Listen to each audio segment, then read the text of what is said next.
Stock के price का determination primarily stock market में सप्लाई और डिमांड के बेसिस पर होता है। कई की फैक्टर्स हैं जो स्टॉक प्राइसेस को सेट और इन्फ्लुएंस करते हैं। एक, सप्लाई और डिमांड। डिमांड, अगर ज़्यादा लोग एक स्टॉक खरीदना चाहते हैं, हाई डिमांड, और बेचने वाले कम है, तो प्राइस बढ़ जाता है। सप्लाई, अगर ज़्यादा लोग स्टॉक बेचना चाहते हैं, हाई सप्लाई, और खरीदने वाले कम है, तो प्राइस गिर जाता है। स्टॉक प्राइसेस कॉन्स्टेंटली फ्लक्चुएट करते हैं सप्लाई और डिमांड के चेंजेस के वजह से, जो कई फैक्टर्स पर डिपेंड करता है, जैसे कंपनी की परफॉर्मेंस, मार्केट सेंटिमेंट और economic conditions. 2, company performance. Earnings reports, strong earnings या रेवेन्यू ग्रोथ स्टॉक की डिमांड को बढ़ा सकती है, जिसे प्राइस ऊपर जाता है।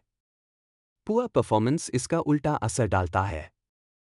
डिविडेंड्स, जो कंपनीज रेगुलर डिविडेंड्स देती है, उन्हें इन्वेस्टर्स स्टेबल मानते हैं, जिसे स्टॉक प्राइस बढ़ सकता है। 3, मार्केट सेंटिमेंट।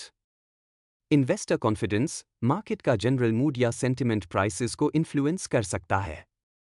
कंपनी की फ्यूचर ग्रोथ के लिए ऑप्टिमिज्म स्टॉक प्राइसेस को बढ़ा सकता है, जबकि पेसिमिज्म या फियर से प्राइसेस गिर सकती है।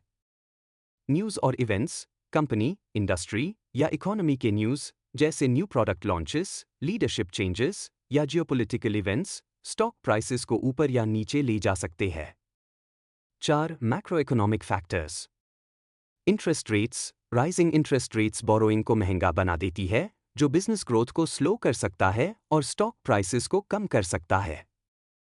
Lower interest rates stock prices को बूस्ट कर सकते हैं, क्योंकि बोरोइंग सस्ता होता है। Inflation, high inflation purchasing power को कम कर सकती है, जो कंज्यूमर स्पेंडिंग और कंपनी अर्निंग्स पर नेगेटिव इंपैक्ट डालता है और स्टॉक प्राइसेस गिर सकती है। इकोनॉमिक ग्रोथ, एक growing economy generally stock prices को बढ़ाती है, क्योंकि बिजनेसेस के अच्छा परफॉर्म करने की उम्मीद होती है। 5, valuation matrix. Price to earnings, PE ratio, investors financial ratios जैसे पीई रेशियो का उसे करते हैं, ये असेस करने के लिए कि स्टॉक ओवरवैल्यूड है या undervalued compare to its earnings. High PE ratio एक ओवरवैल्यूड स्टॉक की निशानी हो सकता है, जिसे प्राइस एडजस्ट हो सकता है। बुक वैल्यू, इन्वेस्टर्स कंपनी के स्टॉक प्राइस को book value, assets minus liabilities के साथ कंपेयर करते हैं, ये देखने के लिए कि स्टॉक प्राइस जस्टिफाइड है या नहीं। 6, मार्केट मेकर्स और स्टॉक एक्सचेंजेस। मार्केट मेकर्स, कुछ मार्केट्स में ब्रोकर्स या डीलर्स जो मार्केट मेकर्स कहलाते हैं, स्टॉक को बाय या सेल करने में मदद करते हैं बाय ऑफरिंग टू बाय या sell shares at publicly quoted prices. ये लिक्विडिटी को इन्फ्लुएंस करते हैं, लेकिन डायरेक्टली प्राइसेस सेट नहीं करते।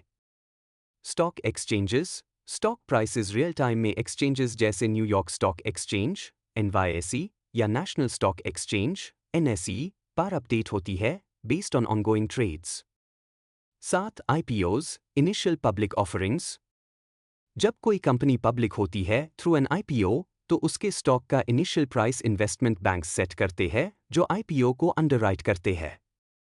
ये प्राइस कंपनी के फाइनेंशियल्स, एक्सपेक्टेड डिमांड और सिमिलर कंपनीज के कंपैरिजन के बेसिस पर सेट होता है। 8, मार्केट स्पेक्यूलेशन। स्पेक्यूलेटिव ट्रेडिंग भी स्टॉक प्राइसेस को इन्फ्लुएंस कर सकती है। जब ट्रेडर्स स्टॉक को खरीदते हैं इस उम्मीद में कि उसका प्राइस बढ़ेगा, स्पेक्यूलेशन, तो ये टेम्पररी प्राइस सर्जेस क्रिएट कर सकता है।